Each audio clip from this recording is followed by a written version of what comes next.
It's time to get out of the comfort zone because these people aren't playing games.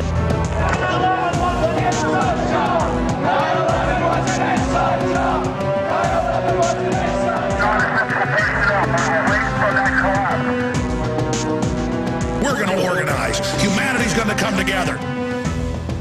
We are swinging muskets here, toe-to-toe with the globalists. They're bloodied. We're bloodied. It is absolute, total war.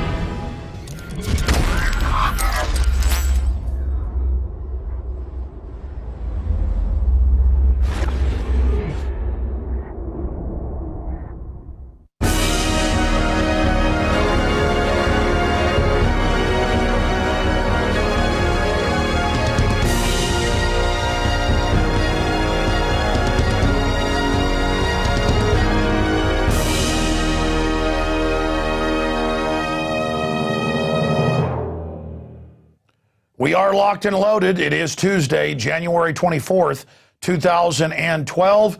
And Russell Means, American Indian icon, who says he's defeated cancer. I know when he first was told he had cancer, he couldn't even barely breathe. They were getting ready to give him a tracheotomy. He's back and looks healthier than ever, and we're going to be talking to him in an extended, in-depth interview coming up in the second segment. But first, I want to get into the news this evening.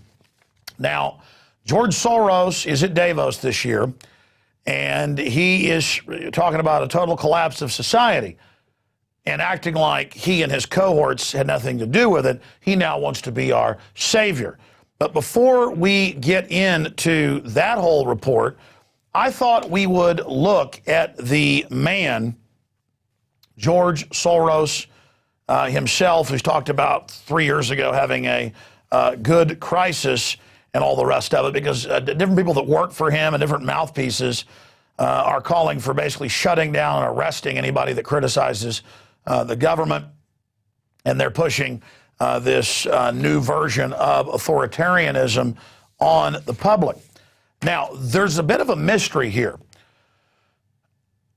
I know that a decade ago and a year ago and 6 months ago, I was able to go to YouTube or Google, and before that I had a VHS copy of it a listener sent me, we can't find around here, of George Soros on 60 Minutes, December 20th, 1998, talking about how he went around with his guardian, who he'd been given to hide him with, because the guardian was reportedly not Jewish, so that he couldn't be picked up by the Nazis. And then that he would go around to the different Jewish homes, helping catalog their property and land, which the Nazis then took.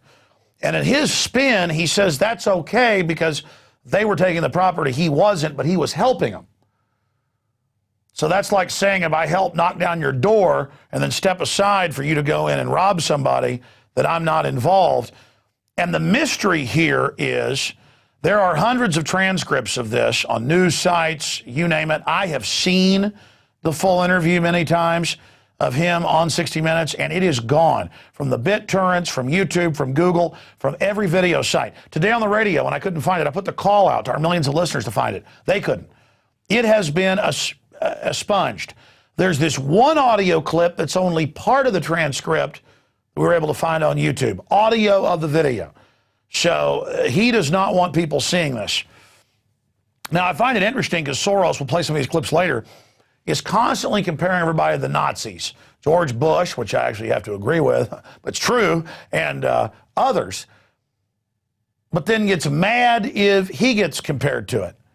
Because he's always funding left-wing organizations that claim they're for freedom, but then when you really bore down into it, he's pushing a lot of different forms of authoritarian oppression, in my view.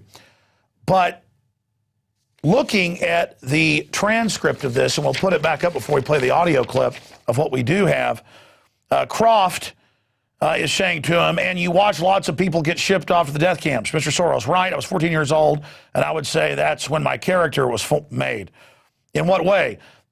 That one should think ahead, one should understand and anticipate events, and when one is threatened, it was a very tremendous threat of evil. I mean, it was a very personal experience of evil. Croft, my understanding is that you went out with the protector of yours who swore that you were his adopted godson? Yes, yes, Soros says. Croft went out, in fact, and helped in the confiscation of property from Jews.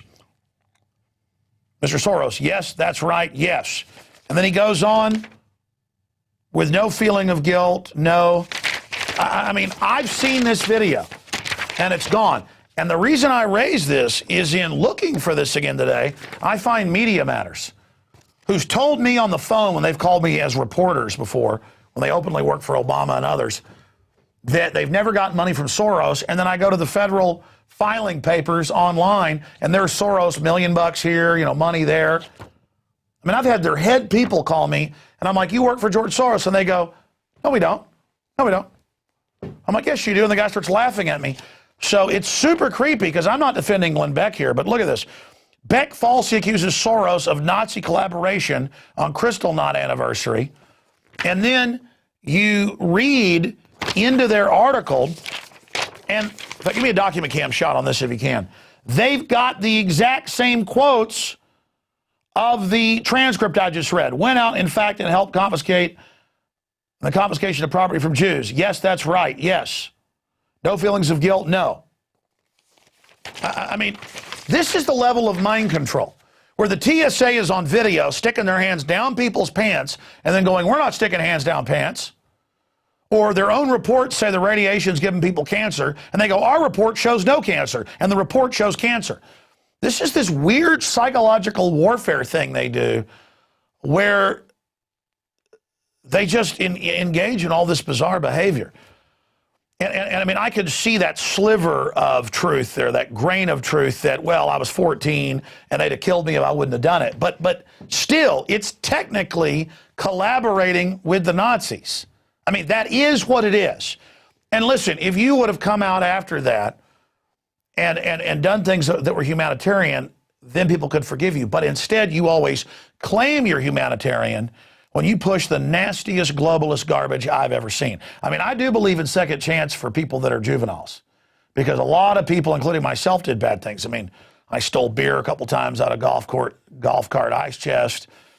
Maybe when a bully started a fight with me and I got him down, I stomped him a little too hard and put him in the hospital. Maybe I should have held back.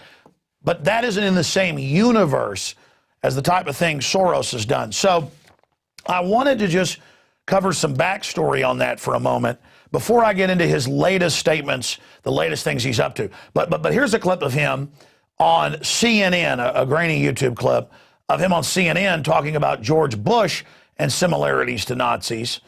And of course, he was getting into the way they use propaganda. How about secret arrest? How about torture?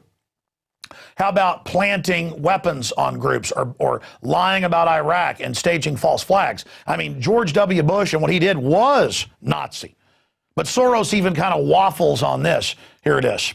Now, when a lot of people hear comparisons between President Bush and Nazis and communists, they're going to say, George Soros, you've gone over the top.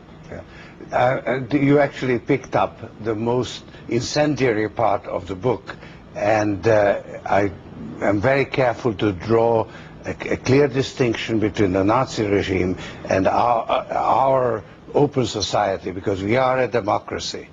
But there are some similarities in the propaganda methods which I pointed out. Okay, now we're going to get here in a moment to the only clip we can find of the audio, not the video of him on 60 Minutes, where he talks about it being this great time of his life. They're surviving during this great time of crisis and the incredible confidence they had, basically running around helping the Nazis. This happened not just in Hungary and Poland, in Germany and other areas, actually. If the Jews didn't pay protection money to the Nazis, they were not allowed to get out of the country. But they were not allowed to pay protection money and go to New York or other places. They had to go to Israel. And it turned out there were a bunch of Zionists, this is a big dirty secret, who actually profited from robbing their fellow Jews and not letting them escape to New York and putting pressure on New York and, well, more importantly, England. New York did allow, the United States did allow some people to come in, but England wouldn't let any of them in. And it was a conspiracy theory in the news post-World War II during the last few years to say that Hitler was exterminating people.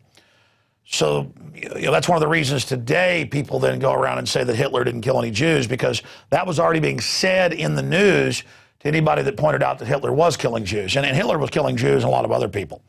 And there have been some Jewish professors and others in the U.S. that have written books on this subject. You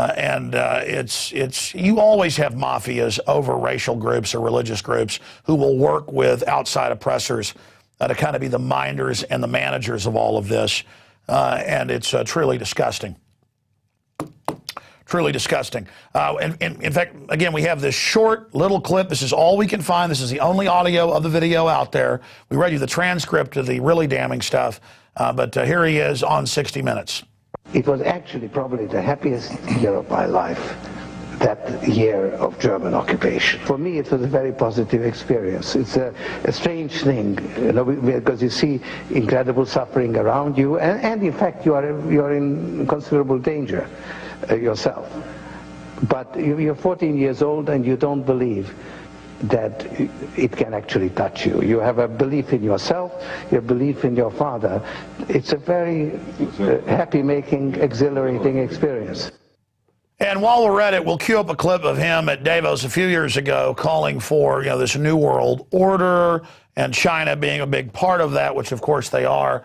The Chinese communist leaders fit into the authoritarian model quite nicely. Before I get into why I'm raising George Soros today, it's just that when he talks about collapse and martial law and all this stuff, folks better listen, because he's only going to start making noises about how terrible it is when he thinks it's getting very, very close.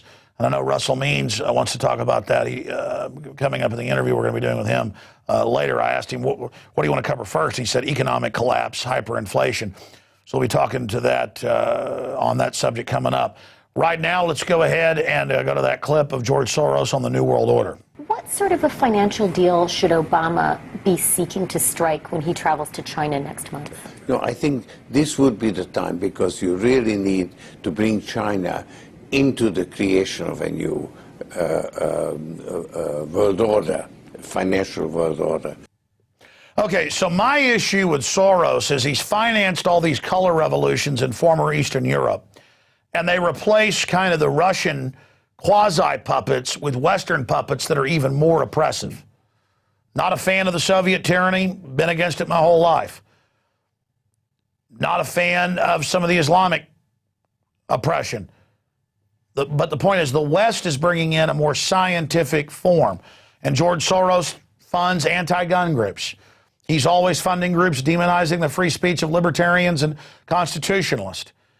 He's got his different organizations writing articles about me almost every day, twisting and dissembling things, and then running around and acting like a victim when anybody talks about him.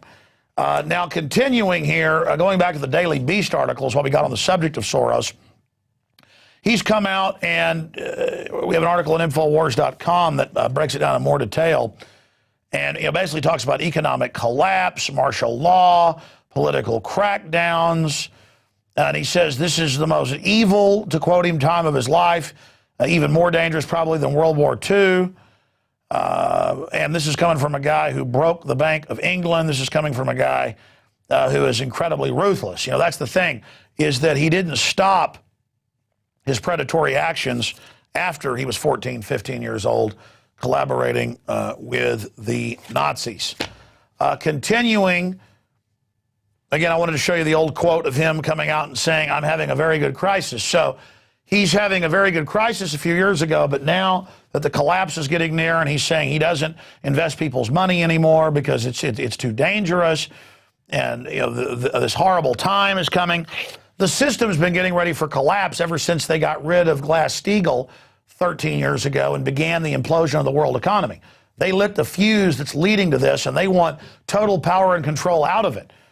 But George Soros and his media groups for decades have been demonizing anybody that ever dares point out that we're being conquered by finance capital and derivatives fraudsters. And here's another article with Soros-funded and supported people. Not just in the White House, Cass Sunstein calling for arresting people that don't believe in global warming, man-made global warming, who calls for shutting down people's websites, who disagree with the government. Disagreeing with them is a conspiracy theory.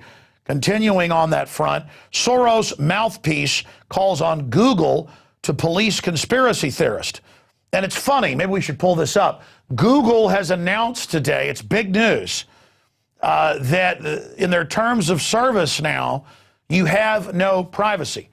And I was talking to some of the IT people. They said, one of the IT guys came in and said he was searching Google, and it popped up with a thing of, hey, your buddy, Max, was looking at this Austin company, and he thought it was interesting. Google's now doing what Facebook does. And Max said he had done some work for that company 2 years ago, and Google had a complete database and his name attaching him to it. They can put in fake info to set you up. Information can be misunderstood by people. The list goes on and on. And yeah, you've got the new rules from Google, but if you just type into Google News, Google changes terms of service. I mean, it is mega big. You're going to see thousands of articles dealing with this if you just type in Google changes terms of service and says that you have no, as in zero, rights to any of the information, and they're saying you can't opt out. Here it is. We can put it on screen. Google to update privacy policy to cover wider data use. And look at how they just report that incredible info like it's no big deal. So one of my IT guys went and read the new policy, and it says that you have absolutely no right to anything you have ever done on Google, and we're going to sell it and use it however we want. In fact, see that link? Hammered by critics for the way it integrated Google's Plus post into search results. Google said that it had been working on new policies for a long time and that recent events had nothing to do with the timing. And it just goes on from there. Now, remember when Schmidt, the head of Google, said a few years ago, he was the outgoing head at the time, he said, hey, we're not going to be don't be evil anymore. You better not do something on the internet if you don't want everybody knowing about it. Well, wait a minute. I do stuff that's private in my house. I don't want people knowing about it because it's none of your business. Whether it's in bed with my wife or cooking eggs or picking my nose. It's my house. It's my life. It's not, I got something to hide. And I go use your stinking service to look up news. And let's say I'm doing searches on White House prostitution rings, which I've done. And then I find names involved and I go search connections to underage callboy ring going through the White House, which was in the Washington Times, and Barney Frank. And imagine what the system can do taking just that search out of context and acting like I'm actually out there looking for that. But let's go one further. It's already happening. You visit something on Facebook by accident, it pops up, takes over your computer. That's now in a database that you went to that site. But now when your wife's searching the computer and Google knows that you went there for whatever reason, that's popping up. The point is, it's so sick, it's so creepy, and it's full of data errors on top of it. I mean, I cannot even begin to explain to you how sick this is. I mean, look, the guys just searched it during the break. There it is, boom. Homosexual prostitution ring, VIPs, Reagan, Bush, all of them. And I can show you articles, the underage call boys, all these administrations. There's the credit card receipts. I'm searching that information. Now, when I'm logging in to get a hotel somewhere else, any of it, it knows my entire history. And this information can be absolutely misused and taken out of context. And then meanwhile, we've got the Soros mouthpiece calling for web censorship. It goes on that his own biography says he's a well-connected insider, and it goes on how the internet is a useful tool for people who deny global warming as well as anti-vaccination movement, calling on Google to provide a socially responsible treatment that would marginalize such beliefs by amended search results. So drive us down off the searches, shut down our speech, and have their little notices pop up on us. That's already going on when they say a site is infected. They set the precedent with, oh, we're protecting you from an infected site. Now they're saying it's infected info. Or they just push you off the searches altogether. Google's already done that 2 years ago. Infowars, Prison Planet, top news organizations, huge, millions of visitors a day now. Not in Google News search, not Google Web, Google News, delisted, never been an article there for 2 years. Already happening. They're already doing this. And Google's admitted that they take stuff off YouTube when the government, quote, says that it's anti-government or critical of the government. Google, Yahoo, Microsoft, they already helped China and others build their big electronic Berlin Wall, the Great Wall of China. They've been involved in this from the very start, and we've got all these different people from this Stanford scholar and all of them doing this. That's what SOPA's really for, and they use the excuse of copyright. They're saying even a word, like if you criticize Fox News, you can't say the word Fox News without their authorization to even write about them. This is a new dark age by the criminal class and their fellow traveler servants. And now I've gone off into a rant. It's just that this is the type of real issue that we're facing. They cannot deal with our information. They cannot deal with us exposing them. And so now they're coming after our free speech. And Google, ladies and gentlemen, has been saving your searches forever. Now they're saying they're going to retroactively use them, sell them to everybody. Yeah, don't be evil. They are evil. Okay, let's continue here. Getting into other news, you know about Rush Limbaugh. And you know that yesterday the Hill newspaper reported that Jay Carney, White House spokesman, said, hey, look, we think the TSA did a great job with Senator Rand Paul. Detain him for 2 hours, do whatever you want. You know, groping children's a wonderful thing. Because if they can beta test martial law in the airports and touching your body and treating you like a prisoner, they can do it on the highway. In fact, this just broke at Infowars.com. We discovered federal documents. In fact, we can go to this after this story. It's not in my news lineup here, but I meant to tell you guys about it. Where these federal documents are announcing that the feds are going to hire all your local police, spy on all citizens, and they're saying we're moving away from fighting terror to just surveilling everyone. And again, if you go to, there it is, top story, Aaron Dykes. Shock docs. Total federalization of police under new Homeland Security mission. Mission creep. DHS agency transitions from fighting terrorism to taking over Homeland, hiring police officers. It's everything I already told you, but it's all codified. Just threat fusion centers, totally spying, naked body scanners on street corners, giant telescreens saying report on your neighbors, checkpoints, weird Orwellian spotlights on you, microphones everywhere, your children trained to spy on you. I mean, you read this thing, and it's all the former national security advisors and Homeland Security heads over their own private companies that are actually going to run this domestically, and it's the new scholarships, the new jobs, it's everything. And meanwhile, what is Rush Limbaugh saying? What is Rush Limbaugh doing? Well, you know, Rand Paul gets detained for 2 hours, we now learn. Barked at, screamed at, because he wouldn't let a potbelly grab his genitals. Turns out they have the metal detectors where they beep when they want to search you. This has happened to me, where they go, well, it selected you for a random search. But I've talked to my sources inside the government. They actually hit a button when they want to search you. That now happens when I fly out of Austin. They come over and go, hey, you're a troublemaker. Get over here. We'll show you who's got the power. Guy actually told me, you know, troublemaker. I go, where are you going? He goes, I know who you are. And I'm like, you are actually a sack of crap. I mean, you're a pathetic little worm who doesn't like my political speech, so you're going to act all powerful with me. Man, I tell you, this world is run by guys that can't get women and who are just losers and hate everybody. But side issue. The point is that this sack of crap, I didn't know they could stack it that high. Went to this whole power trip with me.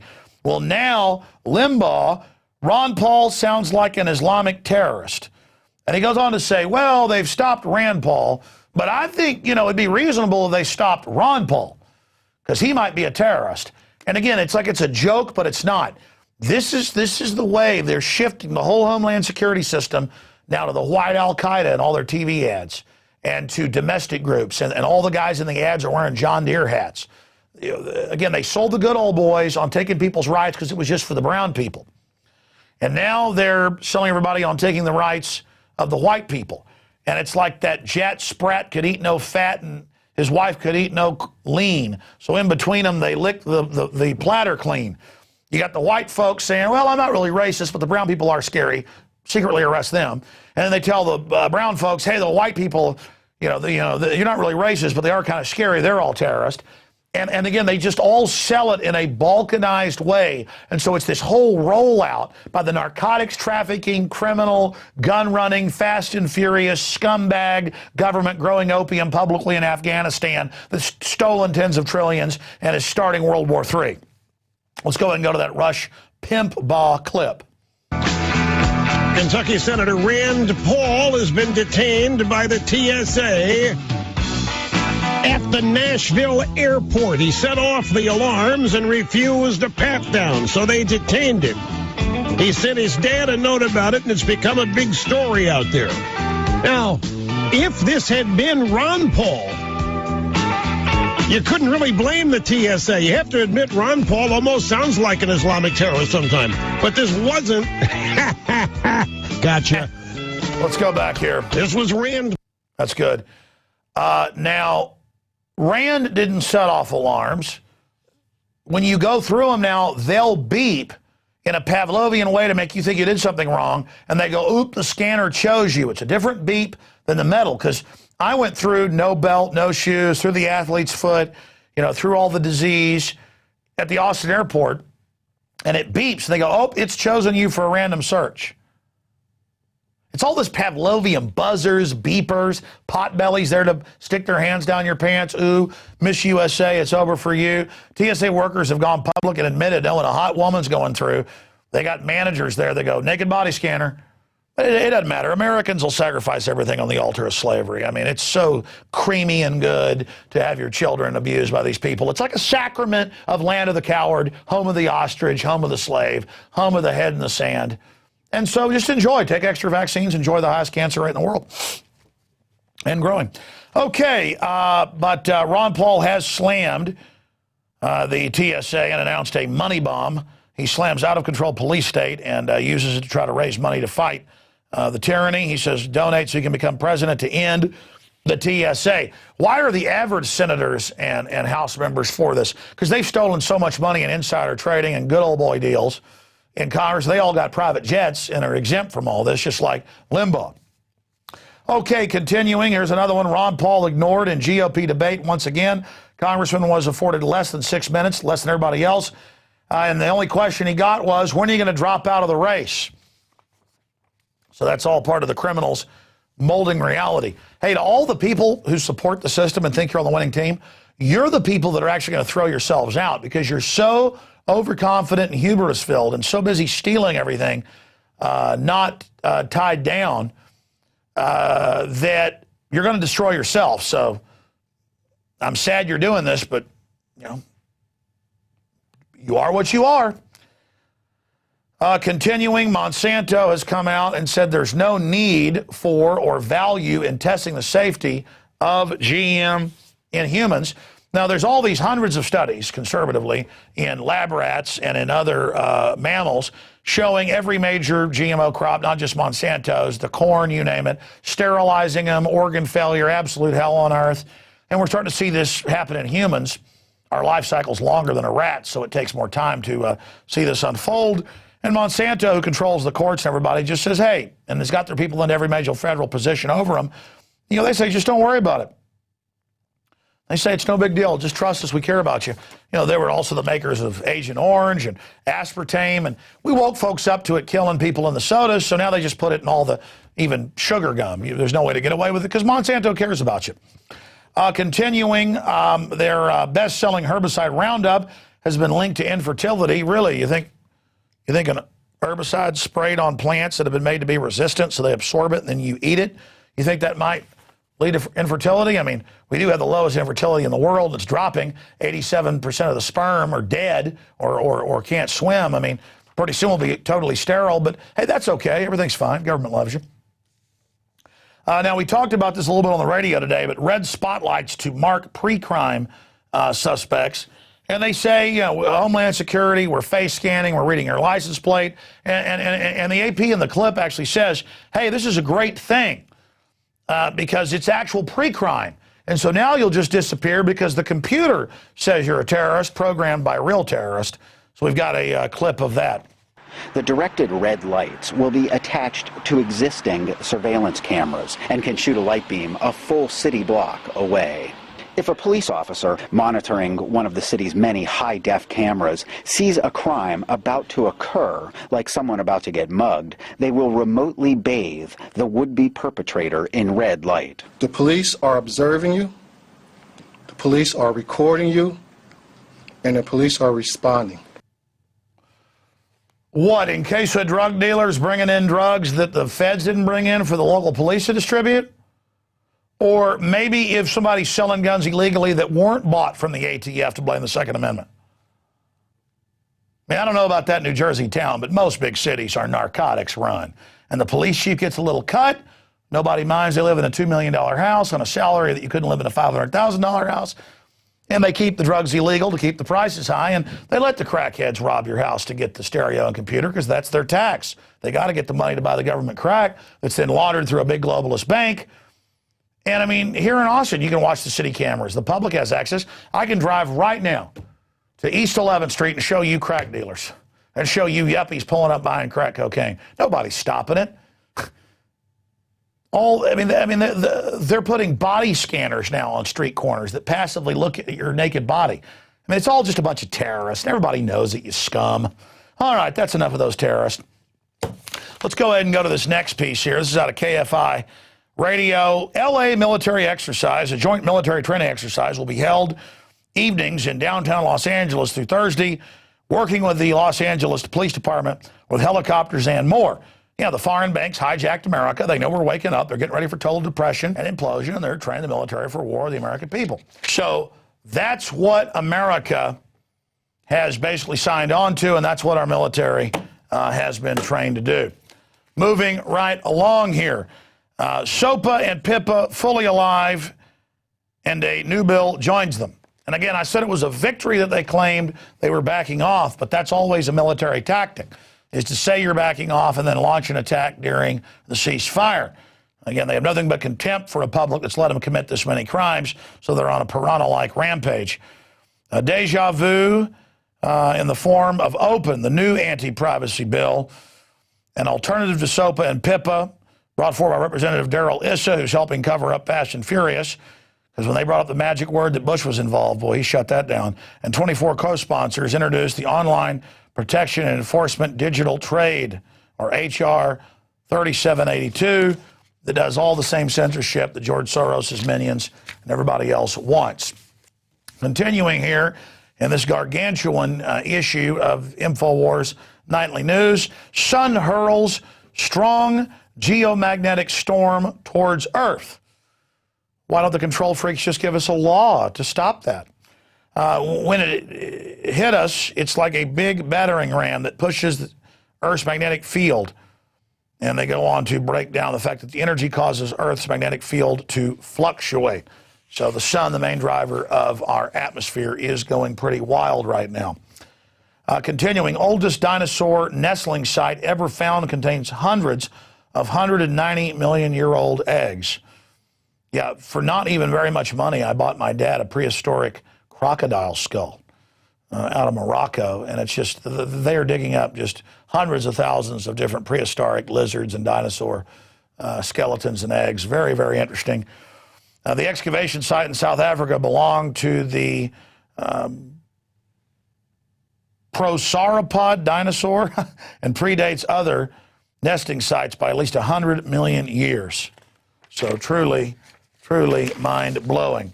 And continuing with science and tech news, to spy a black hole, astronomers will build a virtual globe-spanning telescope.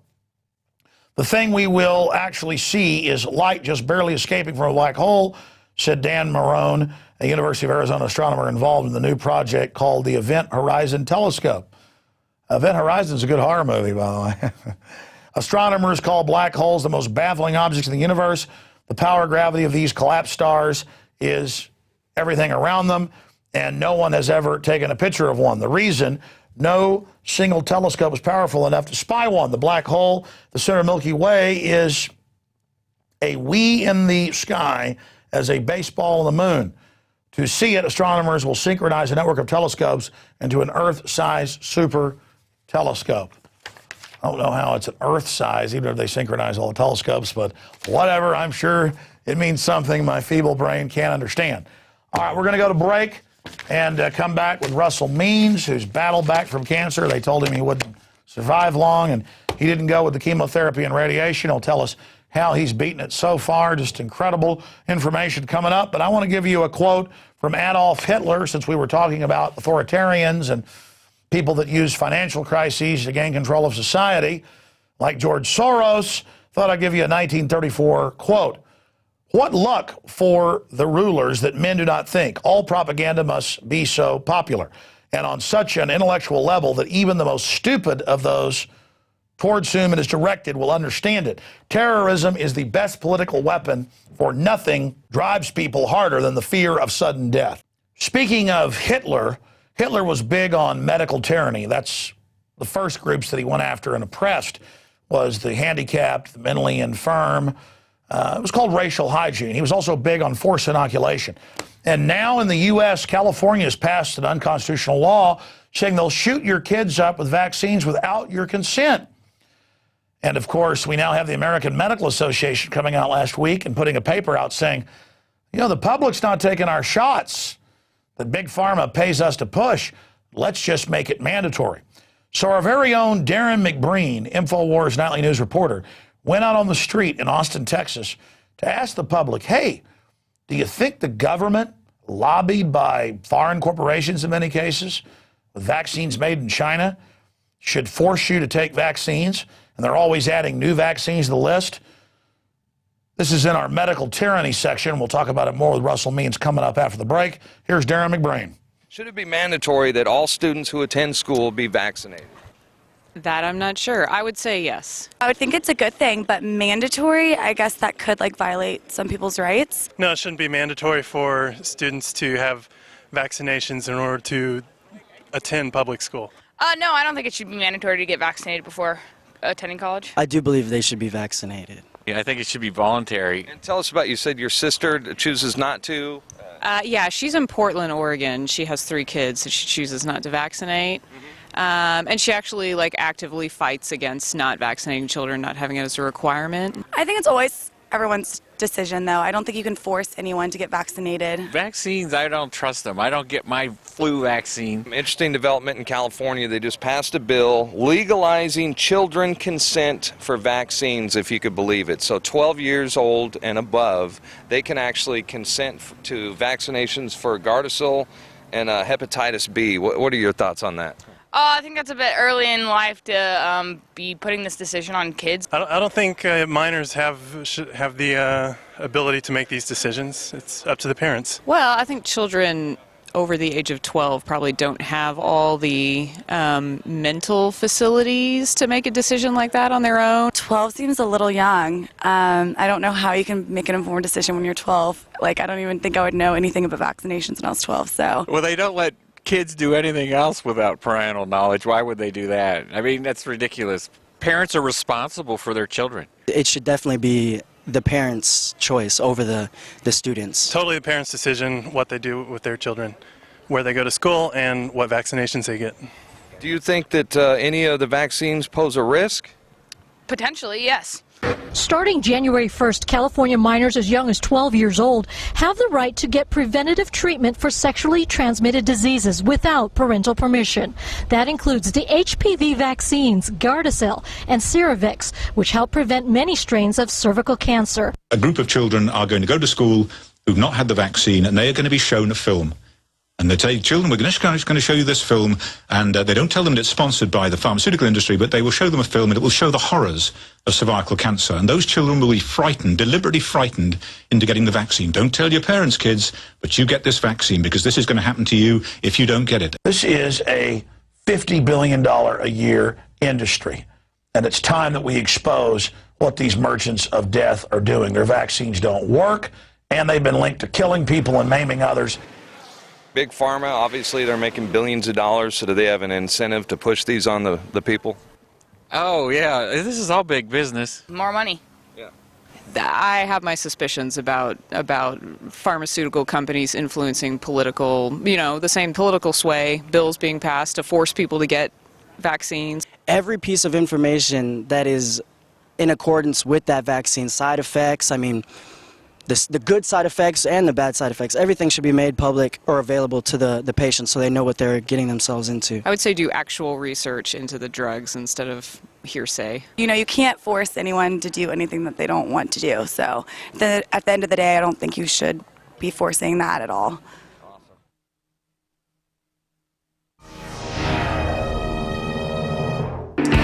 Yeah, I'm signing these evil 1776 flags. Doesn't get any more out of control than that, ladies and gentlemen. It's pretty un-American what we're doing here at Infowars.com. I mean, not only are we promoting liberty, but we're selling 1776 flags. Now that is Al-Qaeda.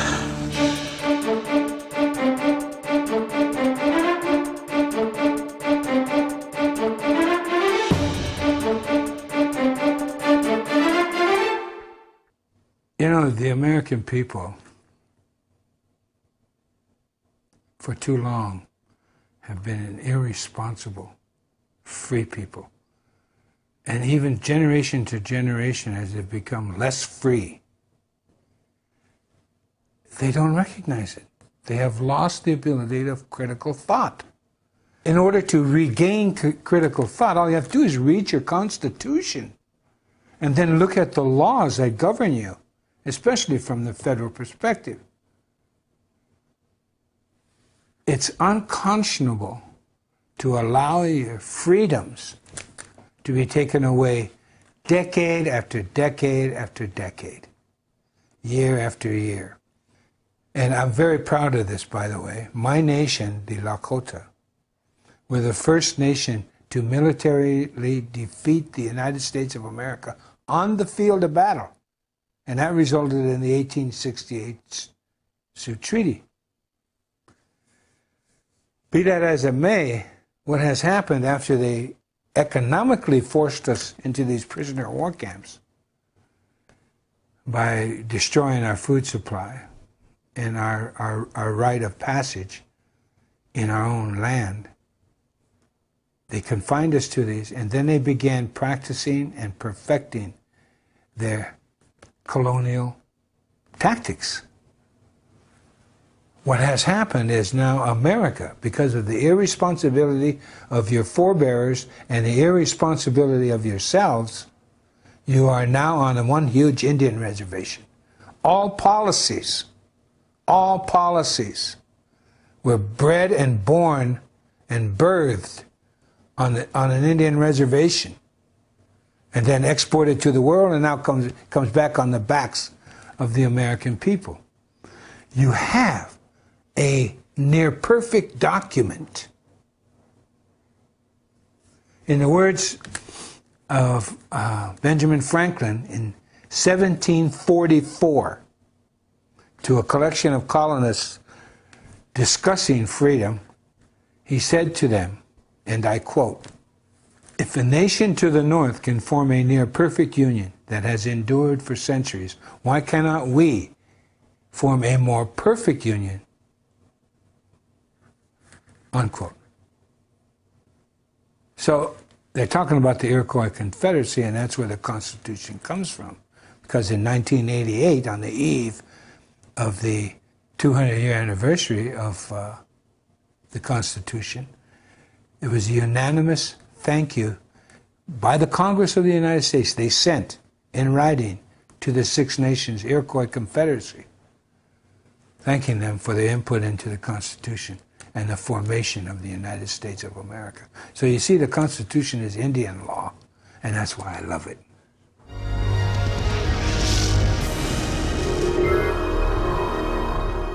That's a short excerpt from Welcome to the Reservation with Russell Means. Last year, some of my crew traveled to the Lakota Nation to talk to the iconic actor and political activist, human rights activist. And I think it's one of the best overall works out there, really showing you what Russell Means stands for, not what the controlled corporate media and others say. And I'm proud of the work that we did with that and the great job that Russell did. Of course, he really doesn't need much of an introduction. The LA Times has described him as the most famous American Indian since Sitting Bull and Crazy Horse. He, of course, led the 71-day armed takeover of the sacred grounds of Wounded Knee, while the FBI and others poured in tens of thousands of rounds of ammo at them. He also joined the longest walk in 78 to protest the new tide of anti-Indian legislation, including the forced sterilization of Indian women. George Herbert Walker Bush headed all that up and then went to China to carry out the operation there. He also, of course, has been in dozens and dozens of famous movies and is an iconic individual. And he's helped lead the movement for the Lakota Nation to declare independence. And that's had a lot of success. And he has, the doctors told him, he was basically a goner. He's defeated cancer. Just amazing. So there's so much to talk about with Russell.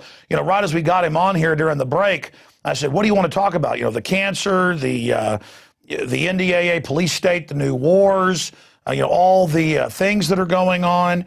And he said, well, I want to get into the upcoming economic collapse. And that's certainly happening right now. So we'll get into that first with Russell Means joining us from his home. Russell, great to have you on with us.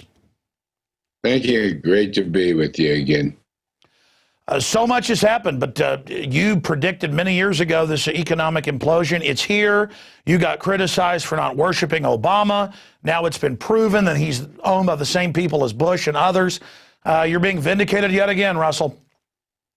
Well, it wasn't hard at all. It's pretty easy to figure out which way the America is going. It's it's called a country founded on deceit will die by deceit.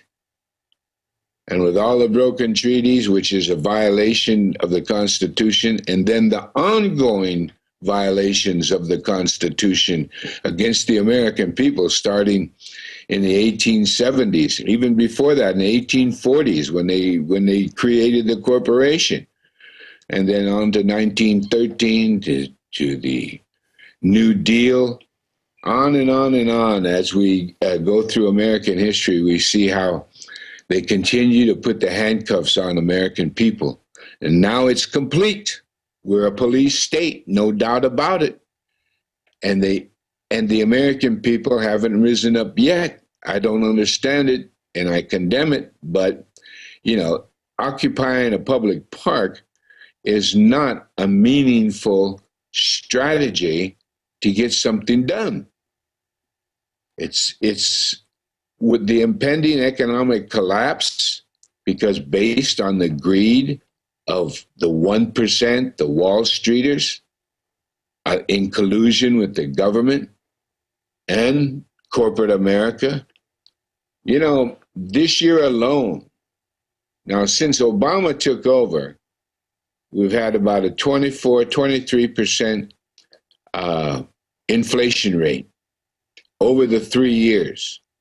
Well, in the coming year, it's going to jump to 30% for this year, 30 added percent. The reasons why is because the United States of America has lost the ability of having the US dollar be the international money utilized in all transactions on the international level of goods and services. Because of that, the Fed cannot continue printing money. They could only print money while everyone was exchanging their monies for US dollars. So they could buy oil, they could buy raw materials, they could lend, lease, et cetera, et cetera. Well, what we have now with the Fed printing funny money, that has no backing, and at the same time, it's a vicious little cycle up there in Wall Street. The Fed is buying T-bills, which are worthless, and then issuing money. So the trillion-dollar debt that everyone's talking about, yes, that hurts. It has to be dealt with immediately, but it's too late. It's too late. The coming 30% inflation rate is going to, what's going to happen in America? You're going to see trucks hijacked on the highway, food trucks.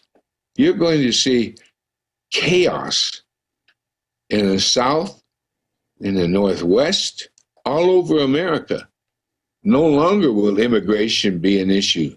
No longer will anything else be an issue except the worst of times, the worst of American times. And now you can't criticize the federal government without disappearing, going to Guantanamo or some like prison. And speaking of Guantanamo, that policy was derived strictly from American Indian policy.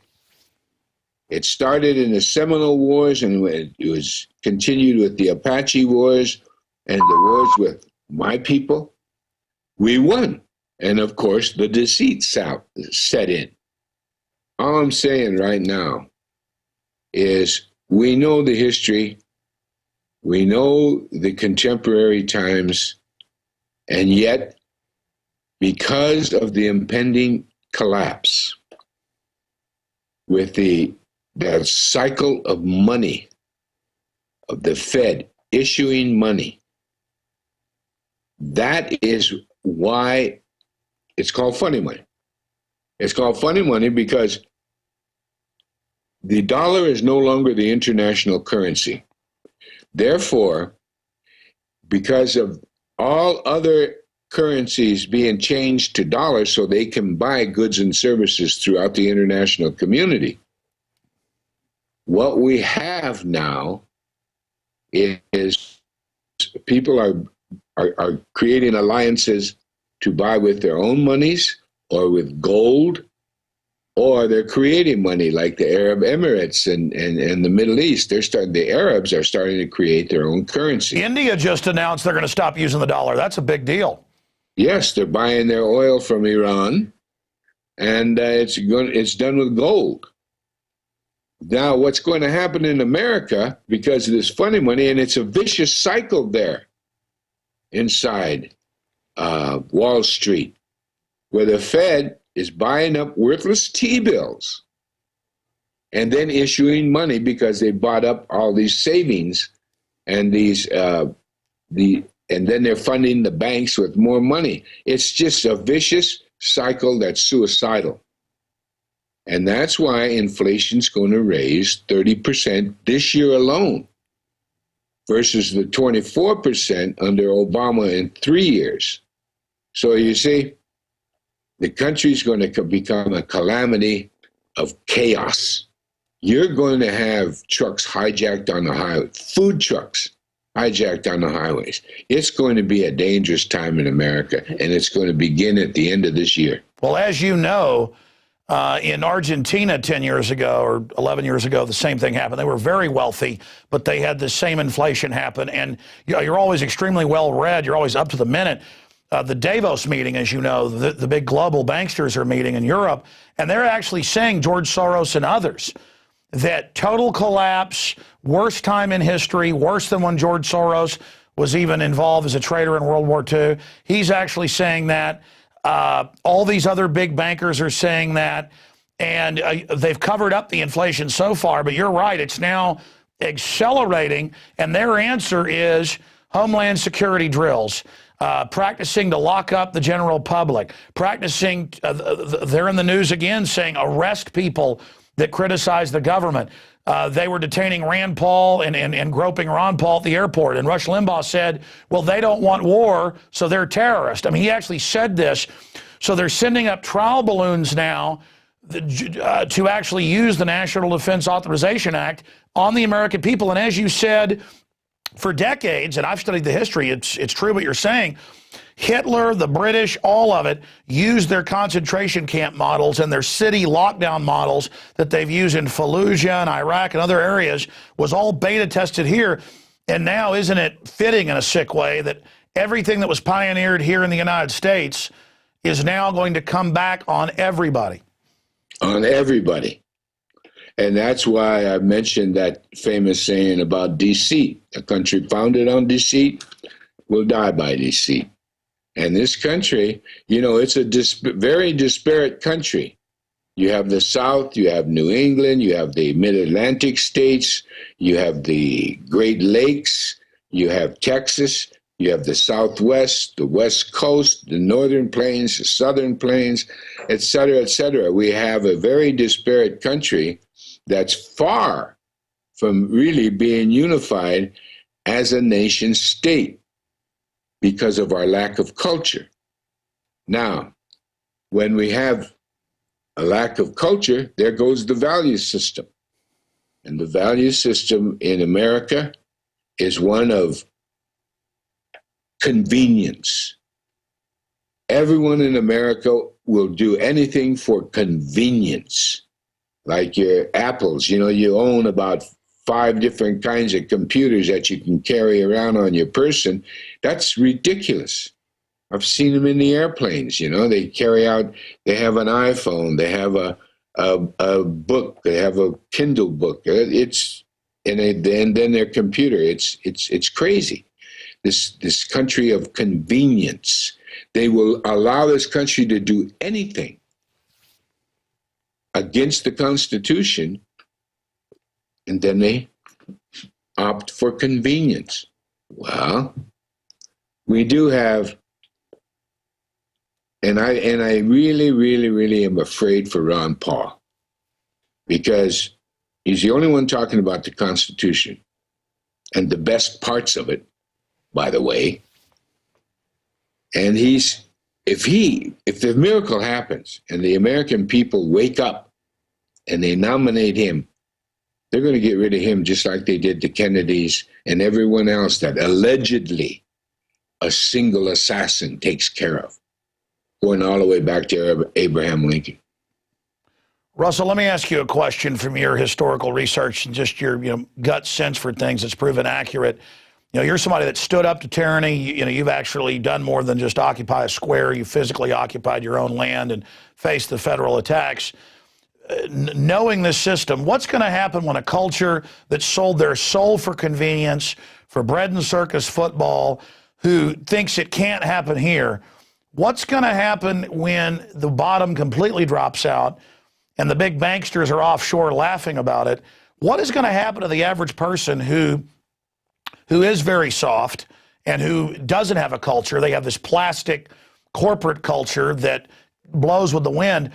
I mean, if we had 7 million people, major university studies have shown, that starved to death or died from complications from malnourishment in the 10 years of the Great Depression, and 90% of people then were self-sufficient, only 10% were totally urban and unself-sufficient. Now we have the flip, 90% are urban and unself-sufficient. Of the 10% that are in the country, only 5% are self-sufficient. I mean, this sounds like a beyond Road Warrior scenario if things really do collapse like it looks like they are, and we see government and corporations racing around, digging in, and preparing for war with the people. What are they planning? It's estimated that the big cities of America have about 3 to 4 days of food for the populace. 3 to 4 days. Now, with America approaching chaos, absolute chaos, and it can't feed itself because it can't afford the imports any longer. It can't afford to buy anything. What is going to be done is this is the most well-armed country in the world. Those guns are going to be used on each other and against law enforcement. It's going to be, that's what chaos is. Exactly. It's going to be a country that's in rebellion, and they don't even know why they're in rebellion. That's what the sad part of what's coming, as I see it. It's rebellion because they've lost their convenience. Is it rebellion because they've lost their self-sufficiency? It's all of the above. But without a value system, it's going to be chaos. Wow, very well said. In fact, you've really crystallized it for myself. People are just going to attack in all directions while the engineers of this sit offshore and kind of let us burn each other out. That's what they've done in Latin America. I've read the IMF World Bank documents where they say, we'll let them riot for a year. They'll beg for us to come in with the military later. So how do we use the chickens coming home to actually wake people up to go after the real threat, these corporate kleptocrats, instead of all of us just killing each other? I mean, how do we do that, Russell? You know, I've watched America go from where young people, like when I was in grade school, wanting to be grow up to be a policeman, to where now every citizen is deathly afraid of the police. The police themselves have transformed and into this agent of destruction, and they enjoy the persecution of individuals, like you see what happened in Syria. It's happening here. So I do believe, just like in Syria, this is what we're going to see in America, except America's well armed. Yes, I mean, we saw millions of guns sold in the month of December. I mean, if even just a few percentage points of the 180 million people now that own guns use them, I mean, it's going to be watching us eat each other alive, basically. I'm really afraid for America. I'm not afraid for myself. You know, these concentration camps they call Indian reservations. By the way, that's another show, because this is legally Indian reservation, federally recognized Indian reservations in America are still on the books as prisoner of war camps. And that technically, on the books of America, we're still in a state of war with the United States government. And how that came about was a lawyer friend at Guantanamo defending or trying to defend one of those so-called terrorists.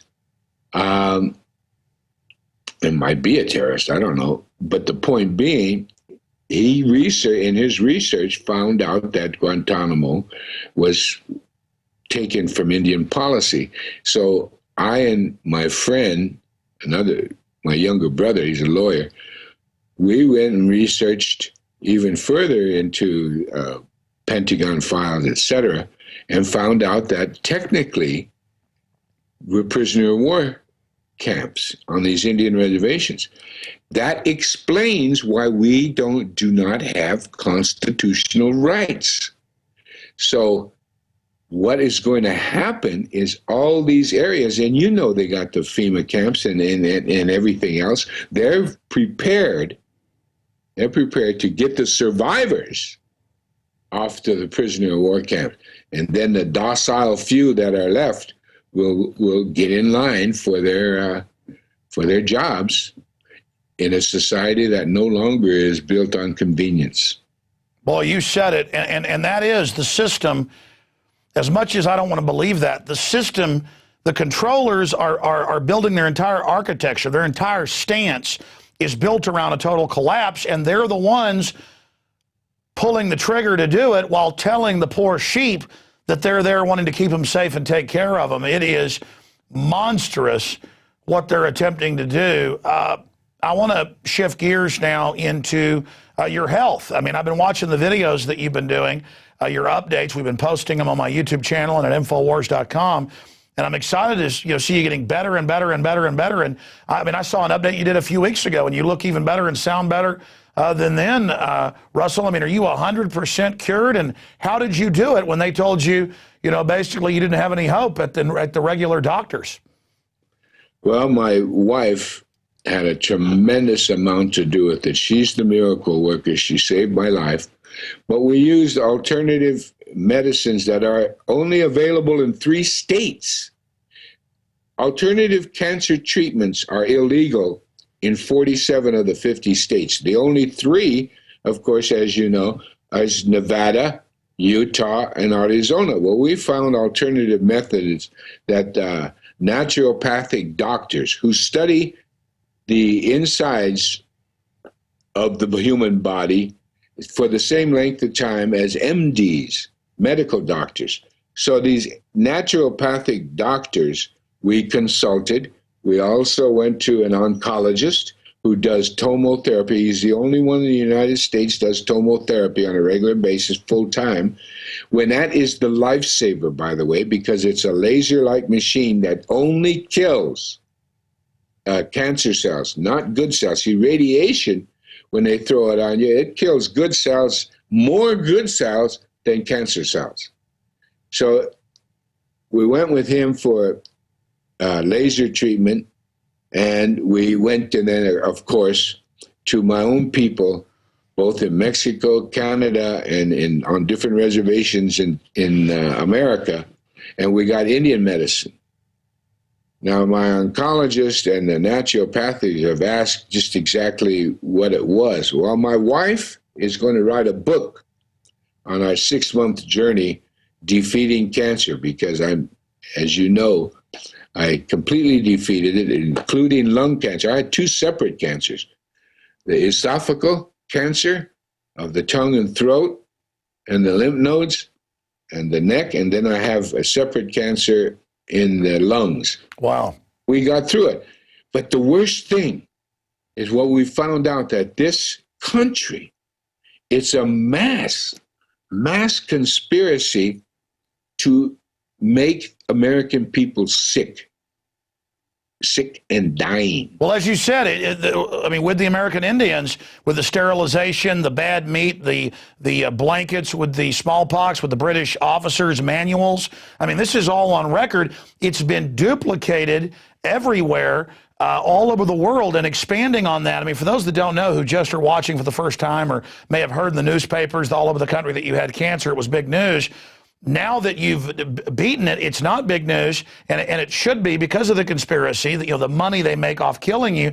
You had gotten where you couldn't even talk. I mean, tell people how bad it was. I mean, you lost all that weight in a matter of weeks. I mean, it was amazing. Tell that story briefly.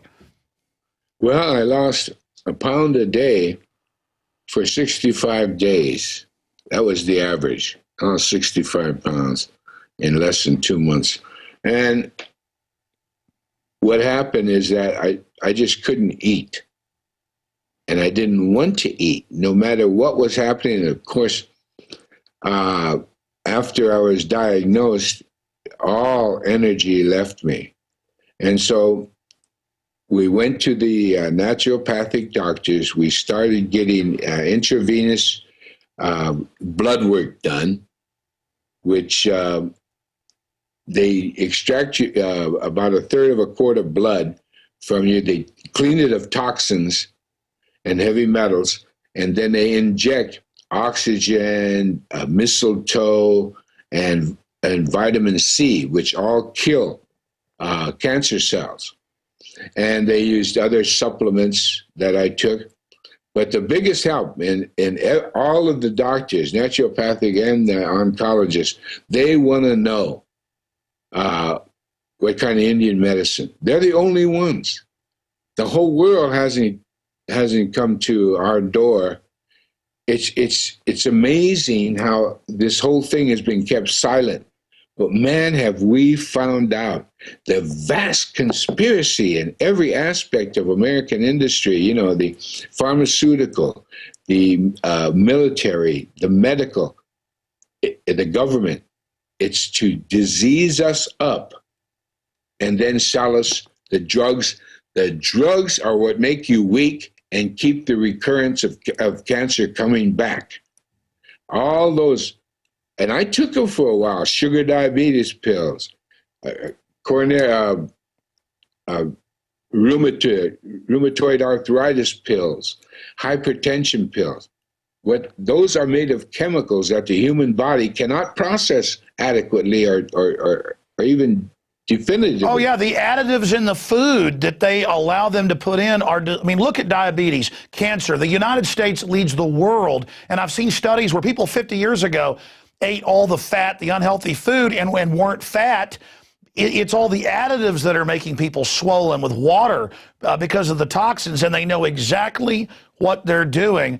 I mean, I personally finally, watching you with, cancer and others, I finally went ahead and started getting off totally, the processed stuff, taking real vitamins and minerals. I've lost 37 pounds. I mean, by eating nothing processed. I mean, it's almost instant. And it really is true that the system, McDonald's and others, in the foaming agents in their McNuggets, and I wasn't eating that, they're allowed to put silicone in it, Russell. I mean, well, it's incredible. It's only 40% of a hamburger is meat. The rest is hooves, it's cow manure, it's sores from the hides and the muscles. It's oh my God, it's gristle. What they put into hamburger is should be illegal. Wow. But I mean, here you are just progressively, I mean, you're cured then. I mean, you look better than before you had cancer. Right. I'm back to my fighting weight, man, when I used to box. Well, congratulations on that. We've had your website up during the interview, and hopefully this can be, the next of many interviews. Now that you're back, I was, we all prayed for you on the radio as well, and I know your supporters around the country did, and you cannot deny. I know there's studies out there that people's prayers also help. Right. Now, in the final analysis, I'd like to say this. That no matter what Obama says or anyone else in the country about what's happening in the international community, it's a lie. The American people now are being told nothing and everything about lies. It's really a pathetic government we have here now, and we've got to do something about it. I agree with you. What are some of your ideas to I think the public's starting to wake up now that we're getting pure lies. Well, first of all, if you reelect anybody, you're a masochist at the very best.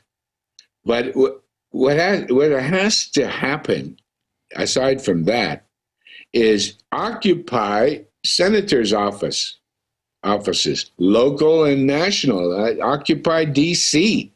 Do something that will get America's attention and use it and use the facts you hear on this show, the facts you hear from all over the web.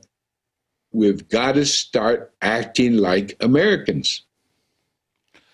Separately, a few little other issues I want to get your view on. Here's SOPA, where they're openly trying to restrict free speech. Here's top Obama people we covered in the news earlier, openly saying start shutting down the conspiracy theorist with alternative medicine, people criticizing vaccines. They say arrest us. I mean, they know that people are really starting to get wise to them. I believe they do, and they're panicking, and in panic, they're going to make mistakes, and we better start really being attuned to what's going around us and quit watching those networks, ABC, CBS, and NBC. It's pathetic what they're putting out. Russell, something's happening here, and I want to get your view on this while we have you.